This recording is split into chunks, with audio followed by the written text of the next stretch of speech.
काली और महाकाली ये दोनों नाम जब किसी साधक के सामने आते हैं तो वो सोच में मजबूर हो जाता है कि क्या काली और महाकाली एक ही हैं या काली और महाकाली अलग अलग हैं। खासकर वो साधक जो महाकाली की या तो साधना करते हैं या वो साधना करने की सोच रहे हैं। लेकिन ये बहुत ही गूढ़ विषय है कि काली और महाकाली एक हैं या अलग अलग हैं, और ये अलग अलग हैं तो क्यों हैं।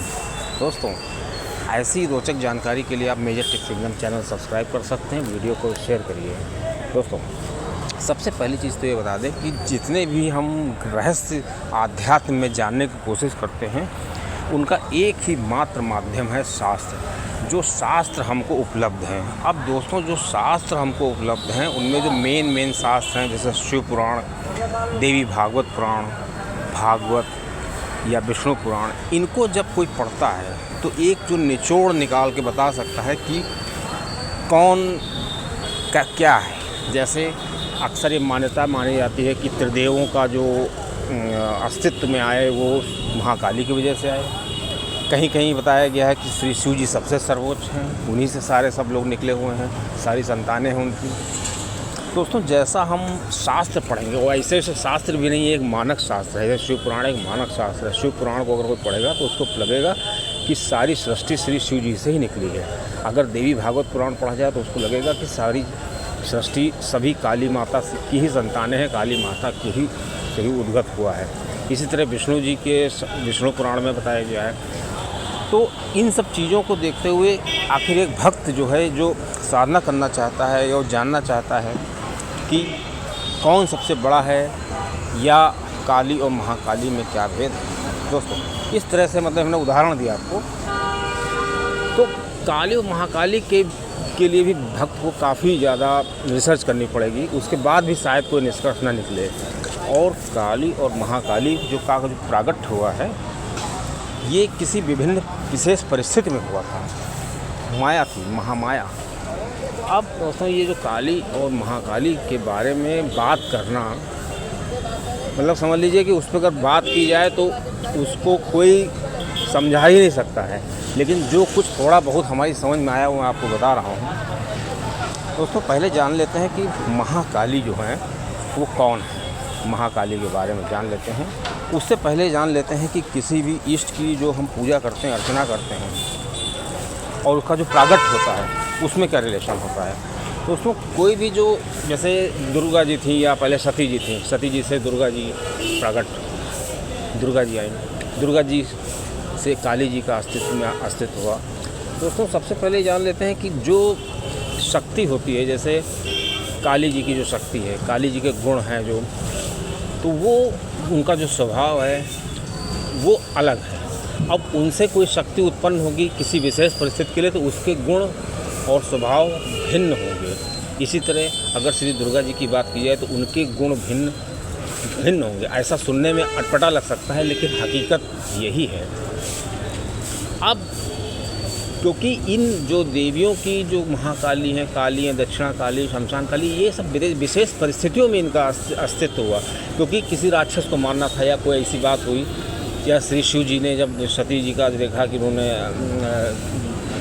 हवन कुंड में दाह कर लिया है, तब भद्रकाली की उत्पत्ति हुई। तो ये सब विशेष परिस्थितियों में हुई। तो इनको एक कहना हमारी समझ में उचित नहीं है, क्योंकि कोई बहुत ही सौम्य है और क्रोध वाली है, कोई बहुत ही रौद्र हैं और क्रोध वाली हैं।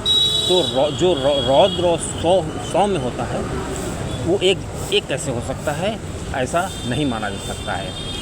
हाँ, उनका रूप एक ही है, क्योंकि ये सब जो जितनी माताएं निकली हैं, काली, महाकाली, शमशान काली, इनका सबका जो ओरिजिन है वो श्री दुर्गा जी कह ले सकते हैं। आदि शक्ति श्री पार्वती जी के ही रूप में ये सब आती हैं।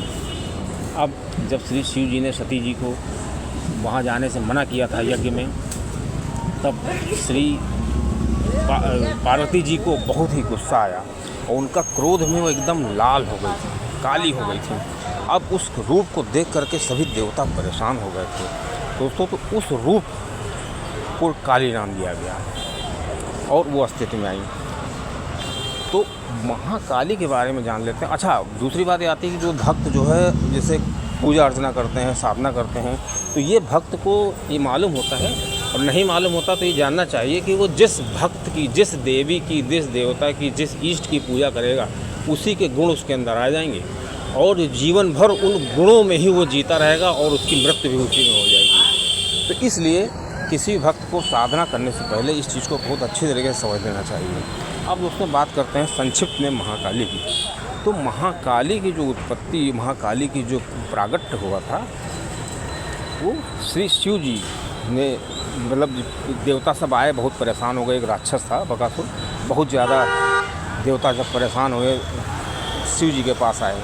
पहले ब्रह्मा जी के पास गए और ब्रह्मा जी से कहा कि ऐसा ऐसा है। तो ब्रह्मा जी ने देखा, अपने अंतर्मन से देखा कि उसको वरदान मिला हुआ है कि वो उसको कोई नारी ही मार सकती है। तो श्री ब्रह्मा जी ने नारी का भेष बनाया और उसको मारने के लिए गए, लेकिन ब्रह्मा जी नहीं मार पाए। तब सभी देवता शिव जी के पास गए। तो श्री शिव जी को जब बताया कि ऐसा ऐसा है, एक राक्षस है, उसको मारना बहुत ही मुश्किल हो रहा है, पूरे आतंक मचाए हुए हैं। तो श्री शिव जी ने मुस्कुरा करके पार्वती जी की तरफ देखा। तो पार्वती जी के अंदर से एक अंश निकला और वो श्री शिव जी के नीलकंठ में, मतलब कंठ में प्रवेश किया और श्री कंठ में प्रवेश करके श्री शिव जी का अस्तित्व लेकर के वो श्री शिव जी के त्रिनेत्र से बाहर आया और वो जो स्वरूप था वही महाकाली है।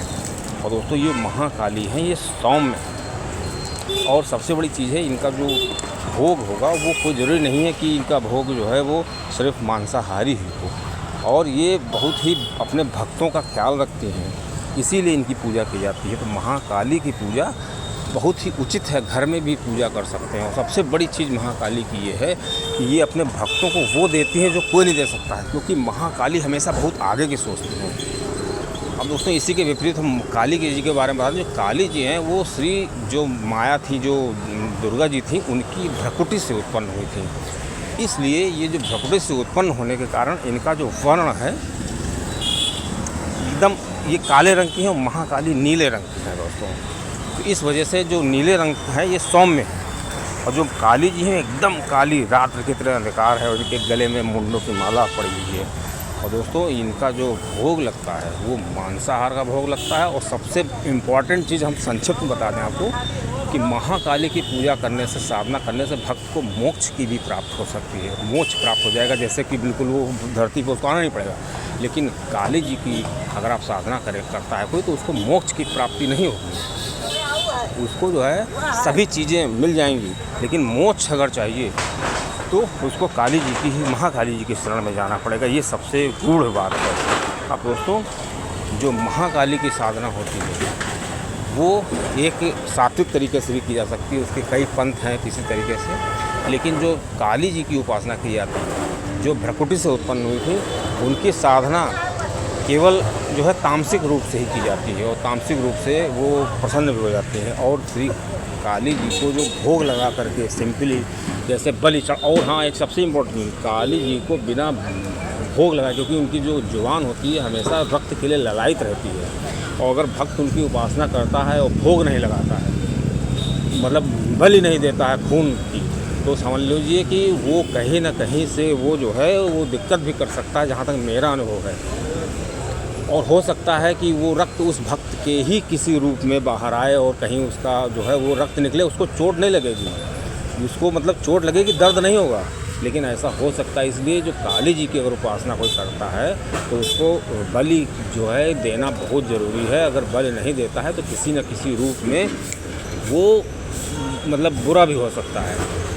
ये बिल्कुल प्रत्यक्ष बात है, मतलब किसी को बुरा भले लगे, लेकिन ये हकीकत है, क्योंकि हमने भुक्तभोगी